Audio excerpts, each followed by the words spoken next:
अस्सलाम वालेकुम स्टूडेंट्स, कैसे हैं आप सब लोग।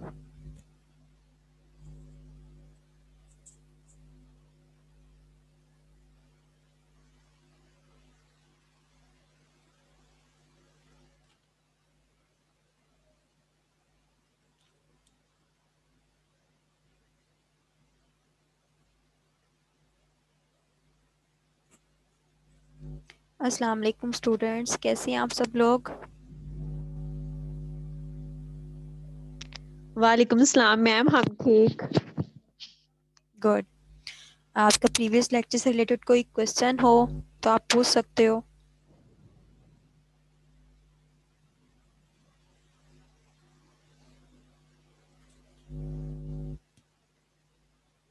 No question. चलें बिस्मिल्लाहिर्रहमानिर्रहीम, हम स्टार्ट करते हैं आपका आज का लेक्चर। आपका आज का लेक्चर है, उसका टॉपिक है मेजर्स ऑफ सेंट्रल टेंडेंसी। ये मैंने बोर्ड के ऊपर डिस्प्ले किया हुआ है, लिख दिया है मेजर्स ऑफ सेंट्रल टेंडेंसी और लोकेशन और एवरेजेस। अच्छा, इसके तीन नाम होते हैं, सेंट्रल टेंडेंसी, लोकेशन या एवरेजेस। इसको सेंट्रल टेंडेंसी क्यों कहा जाता है कि हमारा डाटा जो मिड वैल्यू की तरफ रुझान रखता है, जो ट्रेंड रखता है, उसको इसलिए सेंट्रल टेंडेंसी कहा जाता है। लोकेशन क्या होता है, ये आपके डाटा की, जब हम आपके डाटा को ग्राफ पे डिस्प्ले करते हैं, एक कर्व बनाते हैं, शेप बनाते हैं, तो उसकी लोकेशन क्या होनी चाहिए, कहाँ पर उसको फिट होना चाहिए, वो लोकेशन हमारी जो होता है वो मीन या एवरेजेस हमें बता रहा होता है। ये मेजर्स ऑफ सेंट्रल टेंडेंसी हमें बताता है। एवरेजेस क्या होती हैं, एवरेजेस भी डिफरेंट टाइप्स की होती हैं, जिसके लिए हम डिफरेंट टूल्स या डिफरेंट फार्मूलाज यूज़ करेंगे। ये भी आपका सेंट्रल टेंडेंसी का नाम होता है। सो बेसिकली अब हम जो काम करने जा रहे हैं वो आपके डाटा को एक सिंगल वैल्यू में डिस्क्राइब करने जा रहे हैं, और सिंगल न्यूमेरिकल वैल्यू कैसे हम लोग कंप्यूट करेंगे। सबसे पहले हम लोग एवरेजेस की तरफ आते हैं। टाइप ऑफ एवरेजेस क्या क्या होती हैं, आप लोगों ने पहले भी इसके बारे में पढ़ा होगा। अरिथमेटिक मीन, ये बहुत ही सिंपल और सबसे ज़्यादा यूज़ की जाने वाली अरिथमेटिक मीन है, एवरेज है। काइंड ऑफ एवरेज इसको कहा जाता है। अरिथमेटिक मीन को हमेशा एक्स बार से डिस्प्ले किया जाता है। एक्स बार क्या होता है जी, इसको इस तरह से एक्स बार या वाई बार से लिखते हैं। एक्स के ऊपर ये एक बार जो है वो ड्रॉ कर दिया जाए, तो इसी तरह से इसको वाई बार भी लिख सकते हैं, depends on which variable you are using. So ये देखें, इसको वाई बार भी हम लिख सकते हैं, एक्स बार भी हम लिख सकते हैं। तो ये अरिथमेटिक मीन होता है। इसको एक्स बार या वाई बार हम तब यूज करेंगे जब हम सैंपल डाटा यूज कर रहे होते हैं। बेसिकली इसका जो रियल नेम होता है वो म्यू होता है। जब आपका ग्रैंड लेक्चर होगा तो ये सारी डिटेल मैं उसमें कवर कर दूंगी। सो आपका अरिथमेटिक मीन का फॉर्मूला क्या होता है, अब मैं ये लिखने जा रही हूँ। अरिथमेटिक मीन का सिंपल सा फॉर्मूला होता है sigma F X over sigma F. Sigma क्या होता है, समेशन को कहा जाता है। सिग्मा का साइन बेसिकली इस तरह से होता है, लाइक दिस। ये आपका सिग्मा को शो करता है, इसको कहा जाता है सिग्मा। सिग्मा होता है कि जितने नंबर होते हैं उनका एडिशन। तो जो भी आपके कॉलम वाइज आपको नंबर दिए जाएंगे उसका एडिशन जो होगा वो हमारे पास क्या होगा, सिग्मा होगा। Summation F X over summation F, basically हमारे पास फॉर्मूला होता है ग्रुप डाटा के लिए। अनग्रुप डाटा के लिए आपके पास फॉर्मूला क्या होता है वो भी देख ले।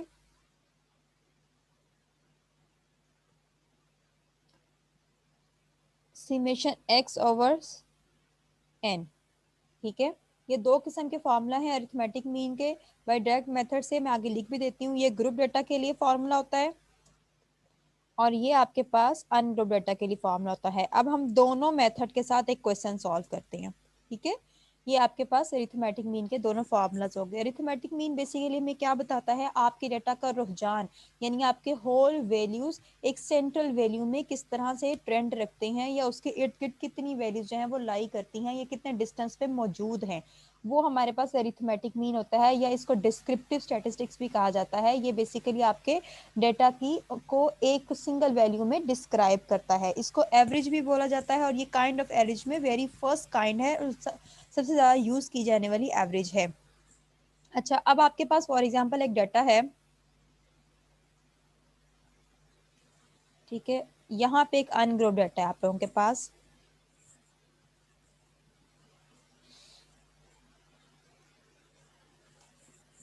आपके पास ये 5 वैल्यूज हैं अनग्रुप डाटा की, और आपको कहा जाएगा फाइंड द मीन, ठीक है। तो आप लोगों ने अरिथमेटिक मीन निकालना होगा। कैसे निकालना है, हमारे पास अनग्रुप डाटा का फॉर्मूला क्या है, एक्स बार, मैं खाली आगे बार लिख रही हूँ कि ड्रॉ करने में मुझे थोड़ी सी डिफिकल्टी हो रही है। So X bar is equals to summation X over N. आपके पास फॉर्मूला है, आपने लिखना होता है इस तरह से फॉर्मूला। फिर इक्वेलिटी के आगे आपने इनके सम को लिखना है। सम हमारे पास क्या हो गया, सिमेशन एक्स का मतलब क्या है कि एक्स की ये सारी वैल्यूज का सम। वैल्यूज हमारे पास क्या है, 2 + 4 + 6 +8 +10। ये आपके पास 5 वैल्यूज जो थी डाटा में, उसका हमने सम ले लिया न्यूमरेटर में। डिनोमिनेटर में इनकी टोटल वैल्यू से डिवाइड कर देना है जो कि 5 है। तो ये आपके पास क्या हो गया, अरिथमेटिक मीन का फॉर्मूला। और जब हम इसको ऐड करेंगे तो हमारे पास आंसर क्या आएगा, 4 6 10 10 10 20 20 10 30। तो 30/5 आपका ये सम जो आ गया। फिर उसके बाद आपने 30/5 किया तो आंसर हो गया मीन का 6। सो आप देख सकते हो, मैंने आपको जैसे डेफिनेशन के अकॉर्डिंग बताया था कि आपके पास जो मीन होता है बेसिकली सेंट्रल वैल्यू ही हमें दे रहा होता है। तो 2 4 6 8 10 में जो सेंट्रल वैल्यू वो क्या है, 6 है। ये फॉर्मूला यूज करके भी जो हमने वैल्यू निकाली है वो क्या है, 6 है। तो इसको हम सेंट्रल वैल्यू भी इन अदर वर्ड्स कह सकते हैं। बट बेसिक डेफिनेशन क्या होती है कि ये मेजर्स ऑफ सेंट्रल टेंडेंसी है, यानी आपके डाटा का सेंट्रल रुझान बता रहा होता है, लोकेशन बताता है और एवरेज वैल्यू भी बताता है। ये आपके पास मीन फाइंड हो गया किससे, अनग्रुप डाटा के साथ। अगर फॉर एग्जांपल आपके पास डाटा है जो अनग्रुप की जगह ग्रुप डाटा है, तो हम लोग मीन की वैल्यू कैसे निकालेंगे। फॉर एग्जांपल यहाँ पर आपकी बुक से ये क्वेश्चन लेती हूँ और आप लोगों को सॉल्व करवा देती हूँ वो क्वेश्चन।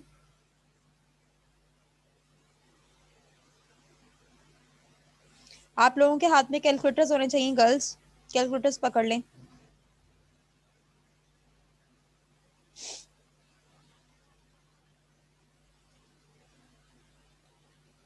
मेरे पास डेटा है कुछ इस तरह से। क्लास इंटरवल्स आपको दे दी गई है ग्रुप डाटा में, ठीक है। और क्लास इंटरवल क्या है, 1 to 4 5 to 9। ये आपकी बुक शेर मोहम्मद चौधरी का क्वेश्चन नंबर है जी 25। 10 to 14,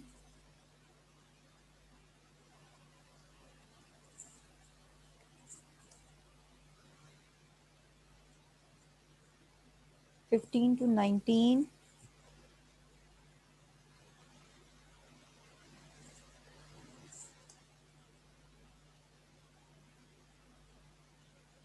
20 to 24,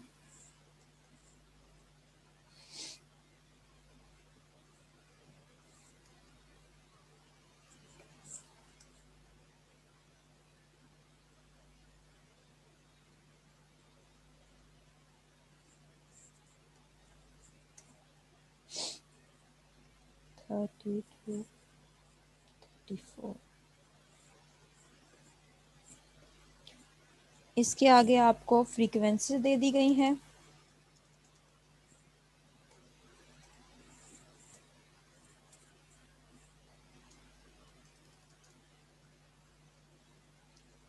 ट्वेल्व टू 23, 12 23, 435, 272,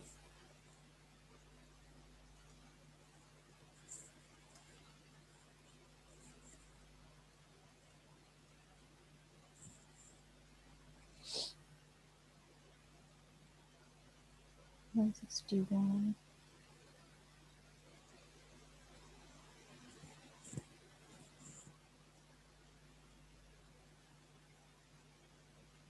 31, 6।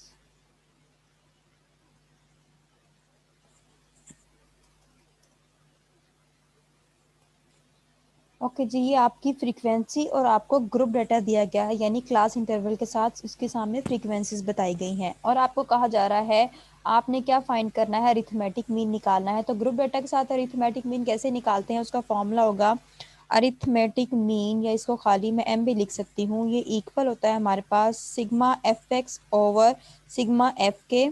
और सिग्मा एफ एक्स का मतलब क्या है कि आपने यहाँ पर एक न्यू कॉलम बनाना होगा एक्स, क्योंकि आपके फॉर्मूले में एक्स की रिक्वायरमेंट है, जबकि आपको क्लास इंटरवल्स दी गई हैं। तो एक्स का मतलब होता है कि आपने मिड पॉइंट्स निकालने हैं अपने डेटा के। तो मिड पॉइंट कैसे निकालते हैं, 1+4 यानी लोअर और अपर को ऐड करके 2 पे डिवाइड कर दिया जाए। तो यहाँ पे आप लोग मिड पॉइंट्स निकाल लें, जल्दी से कैलकुलेटर पकड़े मिड पॉइंट निकालें, 1+4 डिवाइड बाई 2 करें, क्या आंसर आता है?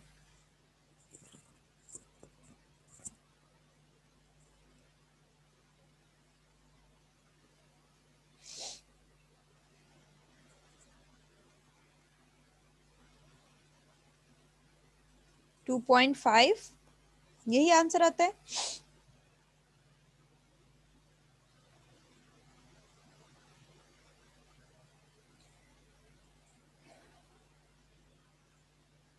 Six point five.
चलें जी, ये आपके पास मिड पॉइंट्स आ गए।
Excuse me ma'am. Yes, ma'am F बोलें। ऑफ एक्स कैसे निकाल रही हैं?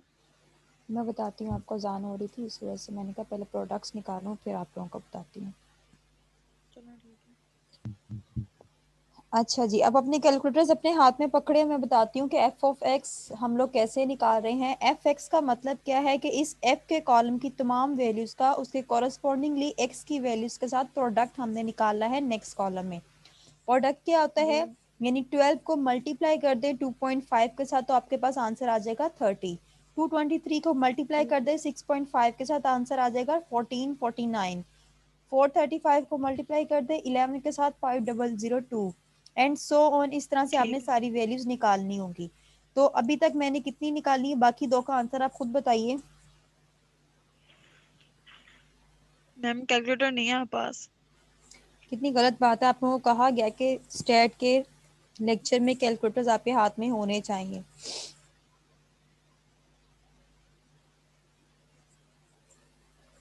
चलें, आपके पास प्रोडक्ट आ गए, यानी एफ ऑफ एक्स आपके पास आ गया, एक्स का कॉलम भी बन गया, एफ ऑफ एक्स भी आ गया। अब एस चाहिए, एस का मतलब क्या, सिग्मा, जिसको मैंने एस से यहाँ पर शो किया हुआ है। सिग्मा का मतलब क्या, इस एफ ऑफ एक्स से कॉलम का सम आपको चाहिए यहाँ लास्ट पे, ठीक है। अब सम आपने कैसे निकालना है, जो आपने प्रोडक्ट निकाले हुए हैं उनको ऐड कर दें। 30 plus 1449.5 plus 5002 0.5 plus 4488 plus 3622.5 plus 4427.5 plus 195, आपके पास आंसर आ जाएगा 1921.5। ये आपके पास सम आ गया।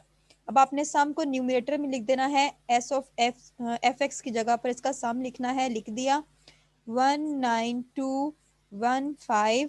इसको डिवाइड करना है एस एफ के साथ, एस एफ का मतलब क्या है, इस एफ के कॉलम का सम, ये भी निकाल लें आप लोग। 12 plus 223 plus 435 plus 272 plus 161 plus 34 plus 6, answer आ गया आप लोगों के पास 1143। तो सम आप लोगों ने यहाँ पे लिख देना है 1143, और यहाँ पे कॉलम के एंड पे भी आपने सम शो करना है 1143, और यहाँ पर नीचे आप लोगों ने लिख देना है टोटल, कि जितने भी आपका ये लास्ट पे वैल्यूज हैं वो सब इन कॉलम्स के टोटल हैं, ठीक है। एफ का टोटल 1143 है, एफ एक्स का टोटल 19215 है। अब लास्ट पे आपने क्या करना है, जब ये टोटल भी आप लोग निकाल लोगे, आपने सिंपली इसको डिवाइड कर देना है, 19215 को डिवाइड कर देना है 1143 पर, तो आपका आंसर आ जाएगा 16.8। ये आपकी बेसिकली एवरेज की वैल्यू आ गई, अरिथमेटिक मीन यानी एक्स बार की फ्रॉम ग्रुप डाटा। तो आपको समझ आ गई होगी अनग्रुप डाटा के साथ भी मीन कैसे निकालना है, और ग्रुप डाटा के साथ भी मीन आपने कैसे फाइंड करना है। Any question? No ma'am. Good. अब मैं आप लोगों को बताने जा रही हूँ कि ज्योमेट्रिक मीन और हार्मोनिक मीन क्या होता है। नेक्स्ट आप लोगों ने ज्योमेट्रिक मीन और हार्मोनिक मीन करना है। चलें जी, मैं यहाँ पे बोर्ड पे ही आपको बता देती हूँ ज्योमेट्रिक मीन हम कैसे निकालते हैं, वो भी आपकी एवरेजेस की ही टाइप होती है। चलो ओके जी, ज्योमेट्रिक मीन क्या होता है ये देख लें।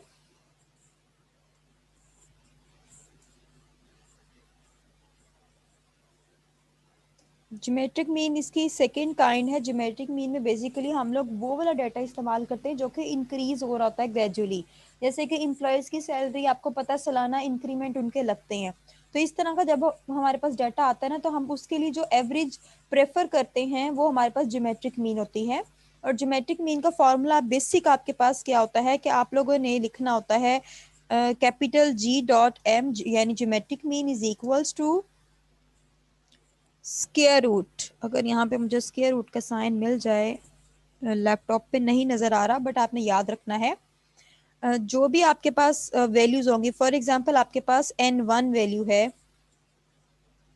मल्टीप्लाई n2 मल्टीप्लाई n3, यानी ये आपके पास वैल्यूज हैं, ठीक है। आप लोग x के लैंग्वेज में कर लो इसको, x1 है, x2 है, x3 है, आपके पास तीन वैल्यूज है डाटा में।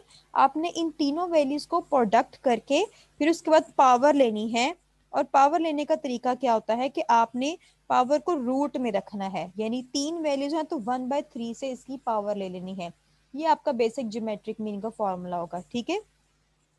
अब यहाँ पे मैं आपको एग्जाम्पल भी सॉल्व करवा देती हूँ। फॉर एग्जाम्पल आपको डाटा गिवन है 3 4 5, ये तीन वैल्यूज हैं आपके पास डाटा में। तो आप लोगों ने इसकी ज्योमेट्रिक मीन निकालना है। कैसे निकालोगे, फॉर्मूले में वैल्यूज पुट कर दो। क्या है आपके पास 3 है, 3 को मल्टीप्लाई कर दो 4 के साथ, 4 को मल्टीप्लाई कर दो 5 के साथ, और इनको जब तीनों का प्रोडक्ट आ जाएगा, इस प्रोडक्ट का हम लोगों ने रूट पावर ले लेनी है 1/3। अब आपके हाथ में कैलकुलेटर्स होते तो आप लोग ज्यादा इसको अंडरस्टैंड करते कि इसका आंसर क्या आ रहा है, और आपस में आप लोग मैच भी कर लेते। तो मैं आप लोगों को बता देती हूँ, आप लोगों के पास मोबाइल फोन तो है ना? जरा इसका प्रोडक्ट निकाले, 3 × 5 × 4 करे, क्या आंसर आता है आपके पास? जल्दी करें गर्ल्स।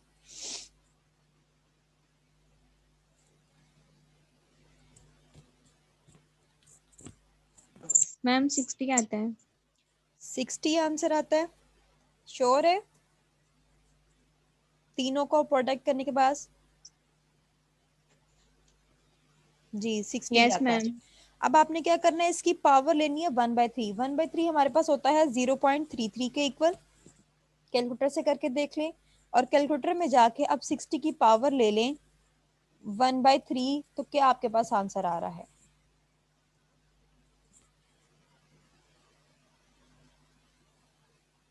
20 आ रहा है। 20, तो ये आपके पास ज्योमेट्रिक मीन आ गया। ठीक है, 20 श्योर, 20 आ रहा है?